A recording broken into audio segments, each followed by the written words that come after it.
විකල්ප සිනමාවක් හැටියට කෙනෙකුට ඕනනම් අර්ථ දක්වන්න පුළුවන්. ඒ කියන්නේ ඒක දැන් ලංකාවේ තියෙන ප්‍රධාන ප්‍රවාහයට විකල්පයක් හැටියට හඳුන්වන්න පුළුවන්. නමුත් ඒ කියන්නේ මගේ ජාතියේ ඒ කියන්නේ ඒ ආකාරයේ සිනමාව අයිති වෙන ඒ සිනමාවට මේ නමක් තියෙනවා. ඒ සිනමා විකල්ප ඕල්ටර්නේටිව් සිනමා කියන එකට වඩා ඒකට කියන්නේ ඉන්ඩිපෙන්ඩන්ට් සිනමා කියලා. මම කාලයක් අයිති වෙන්න ඇති ඔය කියන අත්හදා බැලීම විකල්ප සිනමා ධාරාවට. නමුත් මම දැනට නම් ලංකාවේ සම්මත සිනමාකරුවෙක් හැටියට පිළිගැනීමක් තියෙනවා. සමහර වෙලාවට ප්‍රධාන ධාරාව කියන එකට මම දාගෙන නැති මම දන්නේ නැහැ මට ඔය කිසිම තැනක ඉන්න ඕනේ නැහැ. නමුත් ඉතින් මම අත්හදා බැලීම තාමත් කරනවා. ඉතින් ඒකින්ද විකල්ප සිනමාවටත් මම අයිති ඇති. සිනමාව ඇතුළතදී මම මේ වෙලාවේ මාව තේරුම් ගනිමින් ඉන්නේ තාක්ෂණයත් එක්ක යෝජනා කරන අලුත් මීඩියම්ස් එක්ක ඒවා මේ ඇත්තටම මේ సౌందර්ය වෙනුවෙන් වගේ කියන තත්වයන්ට වඩා මිනිසුත් එක්ක ගැට ගැහිච්ච තත්වයන් ඇතුලේ පරිශන කරන්න මම හිතන්නේ නැහැ ඒක සිනමාව කියලා හඳුන්වන්න පුළුවන් වෙයි. ඒක වෙන විදිහක ප්‍රවේශයක්. මම කැමති එක්තරා විදිහක අභ්‍යාසයක්. මම සාමාන්‍ය සම්මතය ගත්තොත් චිත්‍රපට විචාරකෙක්, තිරකථා රචකයෙක්, මට භූමිකා කීපයක් තියෙනවා. මම මාව හඳුන්වන්න කැමති මම චිත්‍රපට පිස්සේ.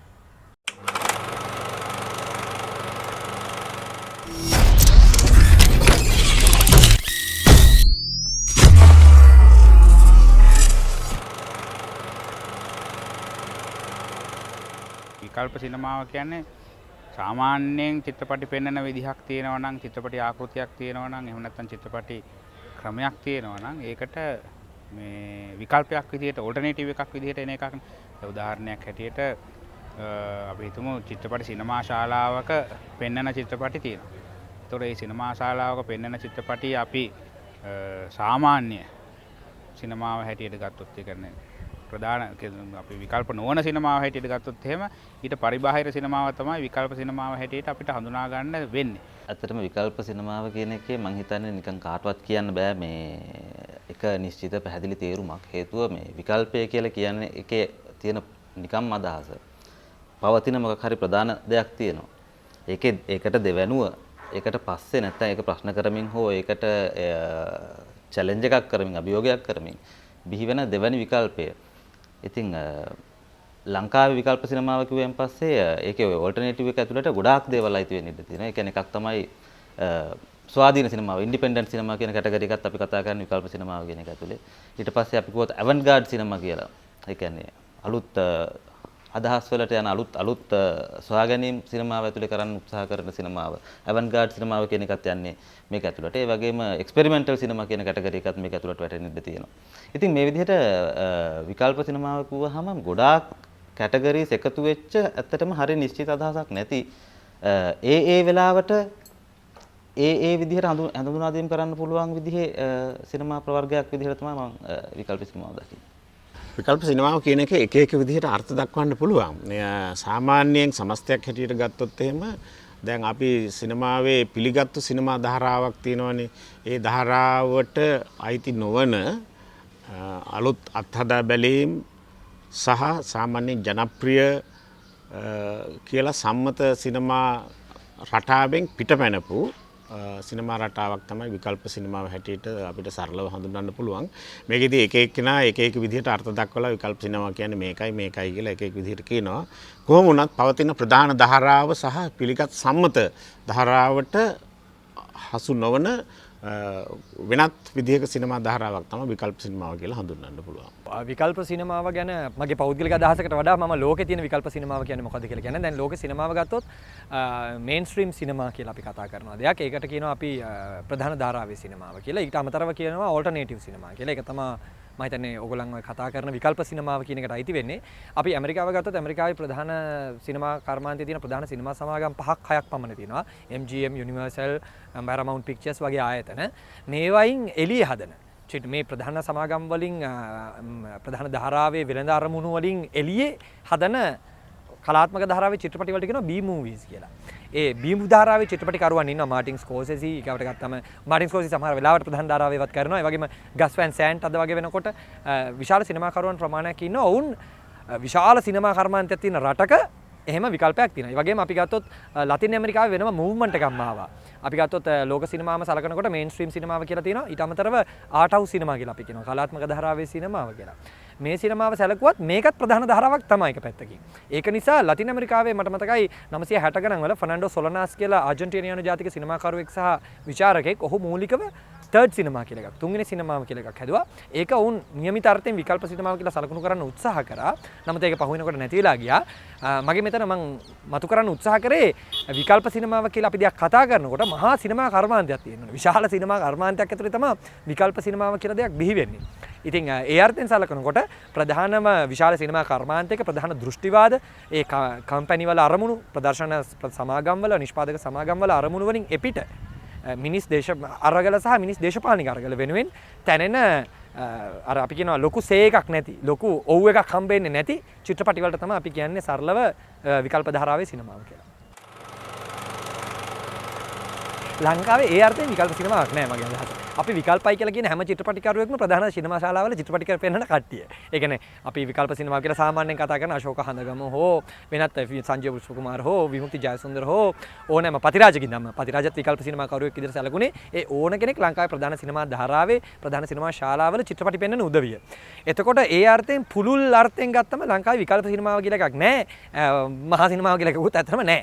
එතකොට ඒක ප්‍රශ්නයක් ඇත්තටම ලංකාවේදී. මම හිතන්නේ ලංකාවේ විකල්ප උත්සාහයන් තිබිලා තියෙනවා. උදාහරණයක් විදිහට අශෝක හඳගමගේ මේ මගේ සඳයි කියන චිත්‍රපටිය ඒක නිර්මාණය වුණා මේ චිත්‍රපටිය ශාලාවලින් ගන්න කැමති වුණේ නැහැ. ලංකා ප්‍රදර්ශක මණ්ඩල වලින්. එතකොට ඔහු විකල්පයක් උත්සාහ කරා කොපි දෙකක් විතරක් ගහලා වේදිකා නාට්‍යයක් යනවා වගේ ගමින් ගමට ගිහිල්ලා පෙන්වන්න. මේකට චිත්‍රපට සංස්ථාවෙන් අවසර හම්බුණා. ඒ කියන්නේ චිත්‍රපටියේ ප්‍රධාන ධාරාවෙන් ප්‍රතික්ෂේප වුණාම ඒකේ තියෙන දේශපාලනික සහ සිනමා භාවිතාවේ තියෙන විකල්ප ගුණාංග නිසා ඔහු ඒක අතහැරියේ නැහැ. ඔහු පෙන්වන්න උත්සාහ කරා. ඒ ඇරෙන්න මට මතකයි මෑත කාලේ චින්තන ධර්මදාස සහ උදේ ධර්මවර්ධන කියන දෙදෙනා අධ්‍යක්ෂණය කරපු හවයි වොන්ඩර් කියන චිත්‍රපටිය ඒක තැන් තැන් වල පෙන්වුවේ. ඒක ඔය වගේම අයාලේ පෙන්වුවේ අපි සරල භාෂාවෙන් කිව්වොත්.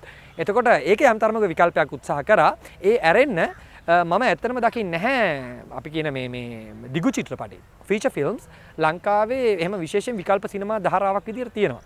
මෑත කාලේ පොඩි පොඩි උත්සාහයන් තියෙනවා. සමහර සිනමා සංගම්, සමාන සිනමා සංගරා මේ වගේ අය දැන් උදාහරණයක් විදිහට අනුමා රාජකරුණා විසින් ගොතේ ආයතනේ මාසෙකට පාරක් ලංකාවේ ප්‍රදර්ශනයේ නොවුණු චිත්‍රපටි පෙන්වනවා. ඒ චිත්‍රපටි ලංකාවේ කවදාවත් තිරගත වෙයිද නැද්ද කියලා අපි දන්නේ නැහැ.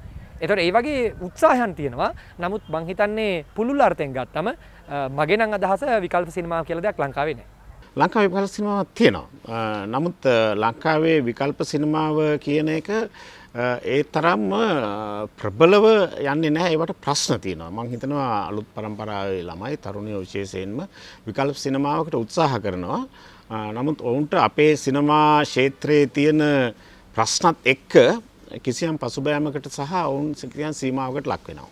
ලංකාවේ දැන් කෙටි චිත්‍රපටි කියලා જાතියක් තියෙනවා. ඒ කෙටි චිත්‍රපටි බොහෝ විට වීඩියෝ නැත්නම් ඩිජිටල් මාධ්‍යයෙන් රූපගත කරලා ප්‍රධාන ශාලාවල් වල පෙන්වන්නේ නැහැ. පෙන්වන්නේ නැතුව YouTube එකේ එහෙම නැත්නම් ඉතා සංවිධානයේ වෙච්ච තැන්වල පෙන්වනවා. ඒවා එක්තරා විදිහකට විකල්ප තමයි. නමුත් ඒවා කෙටි චිත්‍රපටි පෙන්වන විදිහක් නිසා ඒක කෙටි චිත්‍රපටි වලට අදාළ ආවේනික වෙච්ච ක්‍රමයක්. ප්‍රධාන ප්‍රවාහය කියලා ගත්තට කමන්නේ නැහැ කෙටි චිත්‍රපටි වලට. ඉතින් වෘත්තාන්ත සිනමාවේ එහෙම නැත්නම් ටිකක් දිගු අපි කියනවානේ ලෙන්ති ෆිල්ම්ස් කියලා විනාඩි 70ට වඩා වැඩි චිත්‍රපටි. එතකොට ඒ සිනමාවේ විකල්ප තියනවාද කියන ගැටලුව අපිට තියෙනවා. ඒ කියන්නේ එහෙම තියෙනවා නම් අපි දන්නවා අන්ඩර්ග්‍රවුන්ඩ් සිනමාව නැත්නම් පාතාල සිනමාව කියලා එකක් තියෙනවා. මේ පාතාල සිනමාව කියන එකක් ලංකාවේ තාම තිබිලා නැහැ. එහෙම නැත්නම් මේ ප්‍රධාන ප්‍රවාහයේ සිනමාවෙන් පරිබාහිරව චිත්‍රපටි පෙන්නන චිත්‍රපටි විදිහක් තියෙනවා. මට ආරංචි හැටියට එහෙම චිත්‍රපටි සමහරක් චිත්‍රපටි නිපද වෙමින් තියෙනවා වීඩියෝ තාක්ෂණයෙන් වගේ. කියන්නේ වීඩියෝ එකෙන් පෙන්නලා DVD එක මේ චිත්‍රපටි පෙන්නමින් යනවා කියලා ආරංචියට මම දැකලා නැහැ හැබැයි. ලංකාවේ ප්‍රධාන ප්‍රවාහයට පෙන්වන්න බැරි මොකක් හරි තේමාවක් තියෙන නැත්නම් තහනමක් තියෙන මොන හරි දෙයක් තියෙන චිත්‍රපටියක් මේ මාධ්‍යයක් තේමාවක් වෙන විදිහකට කෙනෙක් චිත්‍රපටියකට හදනවා කියලා හදලා එයා පෙන්වනවා කියලා අන්න ඒක තමයි මට අනුව විකල්ප සිනමාව කියලා හඳින්නේ. එහෙම උත්සාහයන් තාම එහෙම මේ හම්බ වෙලා නැහැ. එහෙම ප්‍රවණතාවයක් විදිහට හම්බ වෙලා නැහැ. එහෙම දෙයක් මතුවෙන්න ඕන තරම් ඉඩකඩ දැන් ලංකාවේ හැදිලා තියෙනවා. ලංකාව ප්‍රශ්නේ තියෙන අනිත් පැත්ත. ඒ කියන්නේ ලංකාව තුල නැත්තේ ප්‍රධාන ධාරාවේ සිනමාවක්. ලංකාවේ හැම ඒක මාර පුදුම දෙයක් විදිහට සිද්ධ වෙන දෙයක් තමයි ලංකාව ඇතුලේ මේ ප්‍රධාන ධාරාව කියලා අපි හඳුනා ගන්න. අපි කියන්නේ බන්දු ටෙනි වර්ගයේ හෝ වෙන්න පුළුවන් මිනිස්සු බලන ඔය රෑදානියල් දවල් මිගෙල් වගේ චිත්‍රපටයක් වෙන්න පුළුවන්. මෙන්න මේක තමයි ඇත්තටම විකල්පය ලංකාවේ. අපි විකල්පය කියලා හඳුනා ගනිමින් ඉන්න ප්‍රවාහය ලංකාවේ ප්‍රධාන ධාරාව විදිහට තමයි මම හිතන්නේ සලකන්න සිද්ධ වෙන්නේ.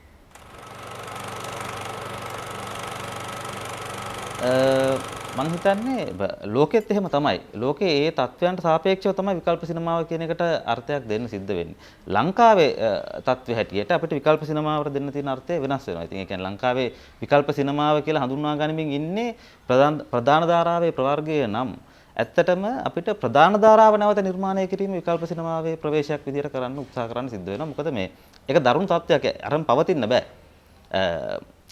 මේක මේ අපි කතා කරනවා නම් මේ විකල්ප සිනමාව පවතින්නේ කොහොමද මේක ප්‍රධාන ධාරාවක් වෙන්නේ කොහොමද කියලා ඒකට සංකීර්ණ මාතෘකාවක් වෙනවා. මොකද ඒකට ආර්ථිකය වෙන්නේ කොහොමද? සිනමා ආර්ථිකය සපයන්නේ කොතනින්ද?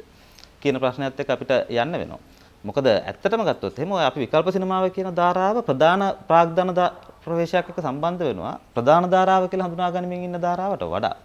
මේක ලොකුයි විකල්පය ලොකුයි. මොකද විකල්පය ලෝකේ සම්මාන සිනමාව කියන සිනමා ආර්ථිකයත් එක්ක ගැට ගැහිලා තියෙන්නේ. දැන් ලංකාව තුල තමයි ওই ප්‍රශ්නේ තියෙන්නේ. දැන් උදාහරණයක් හැටියට ගත්තොත් නයිජීරියාව වගේ රටක් ගත්තොත් එහෙම නයිජීරියානු සිනමාව බොහෝ විට වීඩියෝ මාධ්‍යයෙන් කරන සිනමාවක්. ඒක ශාලාවල වල ප්‍රදර්ශනය වෙන්නේ නැහැ. DVD 39 නයිජීරියානු ප්‍රධාන ප්‍රවාහන සිනමාවක් තියෙනවා. නමුත් ඊට අමතරව තියෙනවා මේ DVD 30 වල සඳහාම නිපද වෙන DVD මාකට් එකක් තියෙන DVD වලටම හදන සිනමාවක් තියෙනවා. ඉතින් ඒ වගේ සිනමාවක් මෙහෙ නැහැ. ඒකයි මම කියන්නේ. ඔව් ඒක සංකීර්ණ ප්‍රශ්නයක්. මම හිතන්නේ ඒක කර්මාන්තයත් එක්ක බැඳිච්ච ප්‍රශ්නයක් ලංකාවේ. ඒක පැත්තකින් ගත්තාම. මොකද ලංකාවේ මම දන්තරමින් වැඩිම සිනමා ශාලා ගණන් තිබ්බ වෙලාව මම හිතන්නේ ශාලා 300කට විතර ආසන්න ප්‍රමාණයක් තිබිලා තියෙනවා. මම චිත්‍රපටි බලාගෙන පටන් ගන්නකොට 90 ගණන් වල අග චිත්‍රපටි ශාලා 230 ගණක් තිබ්බා. අද වෙනකොට 170ක් බහැලා තියෙනවා. එතකොට මහා සිනමාව කියන එකක් නැති වෙලා තියෙන්නේ අපේ රටේ. එතකොට මහා සිනමාවක් නැති තැනක විකල්ප සිනමාව කියලා දෙයක් නැහැ. මට හිතෙන්නේ. මහා සිනමාවක් තියෙන්න ඕනේ. පළවෙනිම එක. එතකොට පොඩි ශාලා ප්‍රමාණයක පෙන්වපු පමණින් ඒකද විකල්ප සිනමාව කියන්නේ. ශාලා කීපයක පෙන්වපු පමණින්. මම හිතන්නේ ඒකට නෙමෙයි විකල්ප සිනමාව කියන්නේ. විකල්ප සිනමාව කියලා කියන්නේ විශාල ප්‍රාග්ධනයක් එක්ක ගැටෙන්න අමාරු ප්‍රාග්ධනයත් එක්ක හැම වෙලේම මතවාද බද්ධ වෙලා තියෙනවා. ඔයාට ඕන චිත්‍රපටි කරන්න බෑ. උදාහරණයක් විදිහට අපි පහුගිය කාලේ සැලකුවොත් ලංකාවේ රජ කතා වලට තමයි විශාල ඉඩක් තිබෙ සිනමාවේ. ඒතර වෙනත් මතවාද වලට ඉඩක් තිබ්බේ නැහැ. අපි කියන ඒකට විකල්ප මත කියලා. එහෙම කිව්වට සිනමාවට ඇවිල්ලා ඔබ අහනවා වගේ. ඒ කියන්නේ හරියටම මේක වර්ගීකරණය කරන්න ගියාම මහා සිනමාවක් නැතුව මගේ නම් අදහස විකල්ප සිනමාව ගැන කතා කරන එක අතරම විහිළුවක්. මේ ප්‍රධාන ධාරාවේ සිනමාව කියලා එකක් අපි යම් කිසි දෙයකට කතා කරනවා නම් ඒක මේ අපිට ගන්න වෙන මේ පහුගිය අවුරුදු 10 ඇතුළත කාලය තුල තමයි ඔය වර්ධනය සිද්ධ වෙන්නේ. ඒ කියන්නේ අබාවලින් පටන් ගත්තයින් පස්සේ තමයි. නැත්තම් අපි කියන්නේ ඔය ಜಾති මාමක සිනමාව ඇතුලේ බිහි වෙච්ච දේවල් වලින් අපිට පුළුවන් වුණා අපිට කියන්නේ මේ සිනමාවේ කොයිතරම් නරක දේවල් තිබුණත් මේක තමයි මේකේ තියෙන සුබදායක පැත්ත. ප්‍රේක්ෂාගාරයක් දිනා ගන්න පළවෙනි වතාවට. නැත්තම් අර තිබිච්ච ඊට කලින් තිබිච්ච මේ ඔය ජාතික නිකන් ජාති මාමකත්වයේ මේ ප්‍රචාරය කරන අර බණ කතා රජ කතා කියන සිනමාවට කලින් තිබිච්ච ජනප්‍රිය සිනමාව කියලා හඳුනා ගන්න. ඒක වාණිජ සිනමාව කියලා හඳුනා ගන්න ප්‍රවේශය ඇතුලේ අපිට ওই ප්‍රේක්ෂාගාරය තිබුණේ නැහැ. ඉතින් ඒක ප්‍රධාන ධාරාවේ සිනමාවක් වුණේ. ඒක හරිම චූටියට තිබුණේ. ඉතින් මහින්ද රාජපක්ෂේ කාලේ මේකට සිනමාවට බාහිරින් සිද්ධ වෙච්ච ගොඩාක් තල්ලු කිරීම හේතු ඊපස්සේ ඒකේ හිතවත්කම් අනුග්‍රාහකත්වයන් නිසා ඔන්න ඒ විදිහේ ප්‍රධාන ධාරාවේ සිනමාවක් වර්ධනය වෙනවා. ඔය කියන ප්‍රධාන ධාරාවේ සිනමාවට අයිති වෙන්නේ ඉතින් රජ කතා බණ කතා ටික විතරයි. හැබැයි විකල්ප සිනමාව ඊට කලින් බොහොම කාලයකට කලින් ඉඳන් අපි කියන්නේ 6 වෙනි මණ්ඩලයේ 5 වෙනි මණ්ඩලයේ කිය අපි කතා කරන කාලේ ඉඳන් අපි දැන් හැරලා බැලුවොත් එහෙම අපි චිත්‍රපටි කියලා හඳුනා ගනිමින් ඉන්න සියල්ල ලංකාවේ විකල්ප සිනමාව ඒක ප්‍රධාන ධාරාව විදිහට තමයි ව්‍යාප්ත වුනේ. ලංකාවේ කවුරු හරි අහුවොත් එහෙම ප්‍රධාන සිනමා කරුවන් විදිහට කවුද ඉන්නේ ප්‍රසන්න විතානගේ අශෝක හන්දගම ජයන්ත චන්ද්‍රසිරි මේ ඔක්කොම විකල්ප සිනමා කරු. විකල්ප සිනමාව කියන එක එන්න ඕන තරුණයන්ගෙන්. දැන් උදාහරණයකට මම අර විකල්ප සිනමාවකට විභවයක් තියෙනවා කියන එක මම කිව්වේ ඒකයි. දැන් උදාහරණයකට දැන් චිත්‍රපටියක් බොහොම පහසුවෙන් රූපගත කරන්න පුළුවන්. දැන් මේ ඔයගොල්ලෝ මේ රූපගත කරන කැමරාවක් කියන එක සාමාන්‍යයෙන් ඕන කෙනෙක් ගාව තියෙන කැමරාවක්. ඒ එහෙම කැමරාවක් පාවිච්චි කරන්න පුළුවන් රූපගත කිරීම සඳහා, ගොඩනැගීම සඳහා. එතකොට මේ චිත්‍රපටය වුණාට ශාලාවක පෙන්වන්න බෑ නේ. එතකොට එහෙම හදාගත්ත වහෝ මේ ගැඹුරු මේ ප්‍රකාශනයක් පෙන්වන්න වෙන කුඩා කණ්ඩායම් වලට හරි එහෙම නැත්නම් වෙන විදිහකට පෙන්වන්න මේ ආකෘතියක් හදාගන්න පුළුවන්. ඒක එන්නේ ඒක හදාගෙන මෙන් පෙන්නමින් යනවා නම් මම හිතනවා එතන විකල්ප සිනමාවක් බිහි වෙන. එහෙම බිහි වෙන්න තියෙන විභවයේ තියෙන මොකද හේතුව දැන් ලේසියෙන් චිත්‍රපටයක් හදලා ප්‍රදර්ශනය කරන්න බෑ. එහෙම බෑනේ මහා සිනමාව ඇතුලේ එහෙම චිත්‍රපටයක් කියලා ප්‍රදර්ශනය කරන්න බෑ. අලුතෙන් හැදිච්ච චිත්‍රපටි ගොඩාක් තියෙනවා. තරුණ සිනමාකරුවන්ගේ ඒක ප්‍රදර්ශනය කරන්න බෑ. නමුත් ඒගොල්ලෝ උත්සාහය ගන්නේ ප්‍රධාන ප්‍රවාහයේම තිරගත කරන්න තමයි. එතකොට විශාල බයක් එහෙම නැත්නම් අවිනිශ්චිතකමක් තරුණයන් තුල පැන නැගෙනවා. තමන්ගේ ප්‍රකාශනය මෙහෙම අපේ සිනමාවට එන්න අපිට බැරි වෙයි කියලා. අන්න එහෙම බැරි වෙන ඒ බාධකය විසින් තමයි මම හිතන්නේ විකල්ප සිනමාවක් නිර්මාණය කරනවා නම් නිර්මාණය කරන්න. ඒකට ඕන කරන විභවය රටේ තියෙනවා. මේමයි සිනමා කෘතියක් නිර්මාණය කළාට පස්සේ ඒ සිනමා කෘතිය මහජනතාවට මුදා හැරීමට සහ එය වෙනුවෙන් වියදම් කරන මුදල් ප්‍රමාණය ආපසු ලබා ගැනීමට දැනට සම්මත ක්‍රමවේදයක් අපේ නැහැ. ඒ වගේම තමයි විකල්ප සිනමාව පර්යේෂණාත්මක සිනමාව අත්හදා බැලීම් සිනමාව වගේ දේවල් වලට යොමු වෙන නවකයින් දිරිමත් කිරීමේ වැඩපිළිවෙලක් අපේ රටේ නැහැ. ඒ නිසාම බොහෝ වෙලාවට ඔය අපි කියන විකල්ප ධාරාව එහෙම නැත්නම් අත්හදා බැලීමේ සිනමාව කියන එකට එළඹෙන නවකයෙකුට නව සිනමාකරුවෙකුට අභියෝග තියෙනවා, තර්ජන තියෙනවා. ඒවා තමයි මම හිතන්නේ අපිට තියෙන ප්‍රශ්න. නමුත් සම්මත සිනමාවෙන් පිට අලුත් අත්හදා බැලීම් කරන විශේෂයෙන්ම නවපරපුරේ සිනමාකරුවන් තෝරා බේරාගෙන ඔවුන්ගෙන් හැකියාවක් තියෙන සිනමාකරුවන් දිරිමත් කිරීමේ වැඩපිළිවෙලක් රජයක් කළ යුතු දෙයක්. අපේ රටේ එහෙම එකක් නැහැ. දැන් මම විකල්ප සිනමාව කියලා ඇත්තටම හඳුනා දෙන්න කැමති ලංකාව ඇතුලේ ඔය අන්තර්ගතය නැත්තම් ඒකේ තියෙන ඊස්තටික් වැලියුස් අනුව මේ ඩිෆයින් වෙන ඒකෙන් අර්ථකථනය වෙන විකල්පය නෙමෙයි. මම ඊට වඩා කැමති විකල්ප සිනමාව විදිහට ලංකාවේ අඳුරගන්න ඔය කියන විදිහේ වෙනත් අලුත් ප්‍රවේශයන් සිනමා ප්‍රදීපයක සිනමා ප්‍රදර්ශන මාදිලිය වෙනස් කිරීම. ඒ කියන්නේ අපි බැලුවොත් එහෙම ලොකු තියටරයකට තල්ලු කරන්න හිටපු එක DVD ෆිල්ම් එකකට ගේන එක. ඊළඟට YouTube වල වීඩියෝ එකක් හදන එක. මම මේ මෑතක දැක්ක අර මේ හරියටම වෙඩින් එකකට කලින් තියෙන ප්‍රී ෂූට් එකකත් ඒක ඇක්ෂන් චිත්‍රපටයක් විදිහට ඒකේ මේ එදිනගේ ආදර කතාව ගොතලා තිබුණා. ඒක සිනමාත්මක ප්‍රවේශයක්. ඒ කියන්නේ මම කියන්නේ මෙන්න මේවා විකල්ප සිනමා ප්‍රවේශයන් විදිහට අඳුර ගන්න ඕන. උදාහරණයක් විදිහට ලංකාවේ ගප්පියා කියන එක අපි YouTube වල දැකපු ලංකාවෙන් වෙච්ච හොඳම හිට් එකක්. ඉතින් මේ විදිහේ භාවිතාවන් කරන පිරිස ඉන්නවා. මේ විකල්ප සිනමා ප්‍රවේශයට නිසි වටිනාකමක් සහ මේක සිනමාවක් විදිහට බාර ගන්න නැති අධිකාරියක්. මේ ඔතොරිටි එක තමයි තියෙන ප්‍රශ්නේ.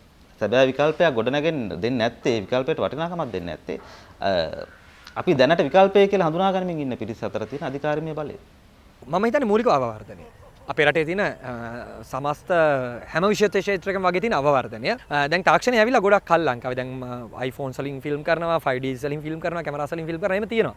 නමුත් ගැටලුව තියෙන්නේ දැන් ඒවයින් චිත්‍රපටි කරලා චිත්‍රපටි පෙන්වන්නේ කොහෙද? චිත්‍රපටියක් විකල්පව ප්‍රධාන ධාරාව වෙන්නේ පෙන්වන දැනදී. නේ? චිත්‍රපටියක් ප්‍රොජෙක්ෂන් වලදී. සමාජයට ඉදිරිපත් වෙන නිෂ්පාදන අවස්ථාව නෙමෙයි. විකල්පේ බිහි වෙන්නේ චිත්‍රපටි ප්‍රදර්ශනය කරන අවස්ථාවේදී. ඒතර ප්‍රදර්ශන අවස්ථා නෑ ලංකාවේ. ලංකාවේ චිත්‍රපටි පනතෙන්ම ඉඩ අහුරලා තියෙනවා විකල්ප සිනමාවක් බිහි වෙන්න. අපි මේ දවස්වලත් වැඩ කරගෙන යනවා ඒකට තරුණ සිනමාකරුවන් සහ අධ්‍යක්ෂකරුන්ගේ සංසදයත් එක්ක එකතු වෙලා ලංකාවේ විකල්ප සිනමාවක් බිහිවීම සඳහා අවශ්‍ය පනත සංශෝධනයට. ඒ කියන්නේ ලංකාවේ චිත්‍රපටියක් පෙන්වන්න නිල වශයෙන් පනතට අනුව ලංකාවේ සිනමා ශාලාව මේ චිත්‍රපටි සංස්ථාවේ රෙජිස්ටර් වෙච්ච සිනමා ශාලාවක චිත්‍රපටි සංස්ථාවේ අනුමැතිය ඇති ටිකට් පතක් විකුණලා වෙන්න ඕනේ චිත්‍රපටියක් පෙන්වන්නේ. එහෙම නැත්නම් විශේෂ අවසරයක් ගන්න ඕනේ. නැත්නම් චිත්‍රපටියක් පෙන්වන්න බෑ. අපි දැන් වෙන රටවල අපි දන්නවා නිකන් ෆෙස්ටිවල්ස් වලදී ඒ කියන්නේ සිනමා උළෙලවල්ම නෙමෙයි. වෙනත් සංස්කෘතික උත්සවවලදී බීච් වල චිත්‍රපටි පෙන්වනවා. හිටපු ගමන් ඒ වෙලේ ස්ක්‍රීන් එකක් හයි කරලා පෙන්වනවා. අපි දන්නවා කාන් ෆෙස්ටිවල් එක වගේ ෆෙස්ටිවල්ස් වලදී නිල වශයෙන් මෙහෙම පෙන්වනවා. ඒගොල්ලන්ගේ ප්‍රධාන හෝල් වල චිත්‍රපටි පෙන්වන අතරේ බීච් එකේ පාරවල් වල ඔය කිව්වා වගේ ප්ලේ ග්‍රවුන්ඩ්ස් වල පිට්ටනිවල විශ්වවිද්‍යාලවල ඒ වෙලට ගිහිලා අපි කියන මොබයිල් තියටර්ස් ජංගම සිනමා ශාලා තියෙනවා. ඒතකොට මෙහෙම ඒවා ලංකාවේ නැහැ. දැන් උදාහරණයක් විදිහට වේදිකා නාට්‍ය ගත්තොත් ලංකාවේ ජනකරලි කියන නාට්‍ය කණ්ඩායම ඒගොල්ලන් උත්සාහ කරනවා මේ වගේ යම් කිසි දියක අර ටෙන්ට් එකක් ඇතුලේ වගේ සර්කස් පෙන්නුපු ටෙන්ට් එකක් වගේ එකක් ඇතුලේ මේ මොබයිල් තියටර් එකක් හදලා තියෙන එක මම හිතන්නේ දැන් කාලයක් තිස්සේ යම් කිසි විදියක වර්ධනයක් අත්පත් කරගෙන තියෙනවා. ඒවයි සෞන්දර්යාත්මක අපිට විවේචනය කරන්න පුළුවන්. නමුත් එයාගේ බරපතල උත්සාහයක් තියෙනවා. ඒකත් එක්ක වේදිකා නාට්‍යයේ තියෙන සම්මත රාමුව බිඳින්න. දැන් මෙන්න මේක හරිනම් වේදිකාවට කලින් සිනමාවේ වෙන්න ඕනේ. සිනමාවේ ගුණාංගය වැඩි. ඒතර තාක්ෂණය පැත්තෙන් සපෝට් එක ඇවිල්ලා තියෙනවා. නමුත් වෙන්නේ නැහැ. වෙන්නේ නැති වෙනකොට මට හිතෙනවා ලංකාවේ තියෙන අවවර්ධනය කිව්වම ගොඩක් පැතිවලින් ආර්ථික අවවර්ධනය, සංස්කෘතික අවවර්ධනය සහ පරිපාලනයේ තියෙන අවවර්ධනය. මම ඒක කිව්වේ චිත්‍රපටි පනත ඉඳලාම මම හිතන්නේ මේක තරමක දිග්ගැස්සුණු ප්‍රශ්නයක්. ඒකට සීමාවක් නැහැ. කවුද සීමා පනවන්නේ? සීමා පනවිය යුතු නැහැ. ඒ කියන්නේ අපිට අවශ්‍ය නම් කිසියම් අත්හදා බැලීමක් කරන්න ඒක ප්‍රධාන ධාරාවේද ජනප්‍රිය ධාරාවේද වාණිජ්‍ය ධාරාවේද කියලා නැතුව Taman ඕන නම් අලුත් අත්හදා බැලීමක් කරන්න වෙනත් රටාවකින් ඕනම කෙනෙකුට අයිතිය තියෙනවා. ඒක මමත් කරනවා. එහෙම වෙන්න පුළුවන්. එසේ විය යුතුයි. ඒක වෙන්න ඕන දෙයක්. සිනමාවක නැත්තම් ප්‍රගමනයක් නැහැනේ. සිනමාව අපි හැමතිස්සෙම සම්මත සිනමාව මෙන්න මේකයි සිනමා රටාව කියලා අපි කිසියම් ආකෘතියක් හදාගෙන අපි එතනම හිර වෙලා ඉන්නවා නම් ලංකාව විතරක් නෙමෙයි ලෝකේ කොහේ වුණත් අලුත් අත්හදා බැලීම් නැත්නම් අපිට වර්ධනයක් නැහැ. දියුණුවක් නැහැ. කලාවක් වුණත් කර්මාන්තයක් වුණත් ඕනෑම දෙයක අත්හදා බැලීම් කළ යුතුයි. නව පර්යේෂණ පැවැත්විය යුතුයි. මේක සිනමාවටත් අදාළයි. ඒ නිසා ලෝකේ බොහෝ රටවල විකල්ප සිනමාව ප්‍රධාන ධාරාවට තර්ජනයක් වුණ අවස්ථා තියෙනවා. සමහර වෙලාවට විකල්ප සිනමා කෘතියක් ජනප්‍රිය කෘතියක් වෙන්නත් පුළුවන්. ඒක අපි තමන් ඉදිරිපත් කරන අයුරු සහ ඒ කෘතියේ තියෙන අන්තර්ගතය අනුව. සමහර වෙලාවට ඒ ජනප්‍රිය සිනමාව අභිබවා යන්නත් පුළුවන්. එහෙම ගිය අවස්ථාත් තියෙනවා. ඒක නිසා මම දන්නේ ලංකාවේ ඒක තාම වෙලා නැහැ. ලංකාවෙත් ඒක විය යුතුයි. අත්හදා බැලීමේ සිනමාව විකල්ප සිනමාව කියන එක ජනප්‍රිය සිනමාව වෙනවා නම් එහෙම ඒක සිනමාවේ වාසනාවක්.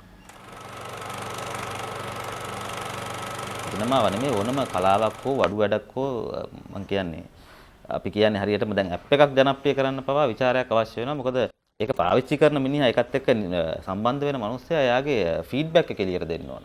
එයාට කොයි විදිහ අත්දැකීමක්ද එකෙන් හම්බුනේ කියලා. ඒ අත්දැකීම කියන එක ඒ දෙවෙනි ප්‍රකාශකයා නැත්නම් විචාරකයා කියන තැන එයා කොයිතරම් ආකර්ශනීය විදිහට ඒ කතාව එළියට කියන්න දන්නවද කියන එක උඩ අර මිනිස්යාගේ ආර්ට් එක හරි නැත්නම් ඒ මිනිස්යාගේ ඒ ප්‍රොඩක්ෂන් එක හරි සර්විස් එක හරි රඳාපවතින ඉඳී. මම හිතන්නේ ලංකාවේ චිත්‍රපටි විශාල තිර ජනතාවට දකින්න හම්බුනේ නැති චිත්‍රපටි විශාල ප්‍රමාණයක් විචාරයට ලක් වෙලා තියෙනවා. ඒක ඉතිහාසෙ උනම වුණා. දැන් උදාහරණයක් විදිහට මට මතකයි 90 දශකයේදී විචාරක සංසදය කියලා තිබ්බා. දැන් එහෙම එකක් නැහැ. විචාරක සංගමයක් තිබ්බා. ඒක අනුබද්ධිතයි අන්තර්ජාතික විචාරක සංගමයට. ෆිප්‍රෙස් කියන අන්තර්ජාතික විචාරක සංගමයට. ඒගොල්ලන් කරා පැමිණීමට නියමිත චිත්‍රපටි වලට සම්මාන දුන්නා. හරියට සිනමා මේ උළෙලවල් වලින් කරනවා වගේ. දැන් සාමාන්‍ය චිත්‍රපටි උළෙලවල් වලින් ප්‍රදර්ශනයට ඉදිරිපත් නොවුණු චිත්‍රපටි තමයි ලෝකේ ජාත්‍යන්තර චිත්‍රපටි වල පෙන්වන්නේ. ඊට පස්සේ තමයි ඒගොල්ලන්ගේ සම්මානය හම්බුනාට පස්සම සාමාන්‍ය ජනතාව දකින්නේ. ඒක උත්තේජනයක් විචාරකයන්. ඒතකොට ඒ වගේ එක කාලෙක එහෙම තිබ්බ නිල වශයෙන්ම. නොනිල වශයෙන් දැන් වෙන විට සිනමා විචාරකයෝ ගොඩක් විචාර ලියනවා. උදාහරණයක් විදිහට රාවය, ජනරාල වගේ පුවත්පත්වල ඒ වගේම බ්ලොග් අඩවි. විශාල වශයෙන් බ්ලොග් අඩවි සහ වෙබ් අඩවි වල චිත්‍රපටියක් එන්න කලින්ම විචාර දෙනවා. මේක හොඳද නරකද කියලා වෙනම කතාවක්. මිනිස්සු දකින්න කලින් චිත්‍රපටියක් විචාරය කරන එක. මම හිතන්නේ ඕනවටත් වඩා විචාර ලියන චිත්‍රපටියක් එන්න කලින්. කොහොමත් විචාරය සම්බන්ධයෙන් මට තියෙන්නම විකල්ප අදහසක්. විචාරය කියන එක මම කවදාවත් විශ්වාස කරන්නේ නැහැ. ඒක කරන්න පුළුවන් විචාර වර්ග දෙකක් තියෙනවා. එකක් තමයි විචාරය කලාවට දෙවනු වූ අර්ථයක් විදිහට පාවිච්චි කරන්න පුළුවන්. ඒ කියන්නේ යම්කිසි කෘතියක් කරනවා ඒ කෘතිය වඩා හොඳින් පහදලා දීම හෝ ඒ කෘතියේ තියෙන දේශපාලන සමාජමය සංස්කෘතිකමය අර්ථ මතු කර ගැනීම සඳහා විචාරය පාවිච්චි කරන එක. අනිත් එක තමයි අනිත් ප්‍රවේශය මේක හරි අඩුවෙන් ලංකාවේ පාවිච්චි වෙන්නේ. ඒ තමයි මේ විචාරය කියන එක ඒකත් ඔරිජිනල් එකක් කරනවා. ඒ කියන්නේ ඒක අර පවතිනා වූ කෘතිය ගැන කියන එකට වඩා ඒ කෘතිය සම්බන්ධ කරගනිමින් තුන්වෙනි අර්ථයක් නිර්මාණය කරන ආර්ට් එකක් වෙනවා. ඒ කියන්නේ ඒක ඇත්තටම මේ ඩේටා පීස් එකක් හරි ඉන්ෆර්මේටිව් පීස් එකකට වඩා ඒකේ අපිට සලකන්න පුළුවන් වෙනවා මේ ආටිස්ටික් ගතියක්. එයාගේ එක්ස්ප්‍රෙෂන් එකක් තියෙනවා විචාරකයාගේ. ඒ විචාරකයා සමහරලාට ඒ ආර්ට් පීස් එකත් එක්ක ගැටීම ඇතුලේ හම්බ වෙන ඒගොල්ලන්ගේ එයාගේ පුද්ගලික මේ ආත්මීය ප්‍රකාශනයක් වෙන්න පුළුවන් ඒ ਵਿਚාරේ. ඉතින් මෙන්න මේ විදිහේ වෙන විකල්ප ප්‍රවේශයකුත් ਵਿਚාරයට සපයා ගන්න පුළුවන්. ගොඩක් වෙලාවට මම උත්සාහ කරන්නේ අන්නේ විකල්ප ප්‍රවේශය ඇතුලේ වැඩ කරන්න. මොකද මට කම්මැලි තව එක්කෙනෙක්ගේ ආර්ට් එකක් ආපහු ඒකේ මේ ඊස්තටික්ස් පරීක්ෂා කරන්න යනවා වගේ මිනින් දඬුවක් වෙන විචාර කලාව හරි කම්මැලි විචාර කලාව.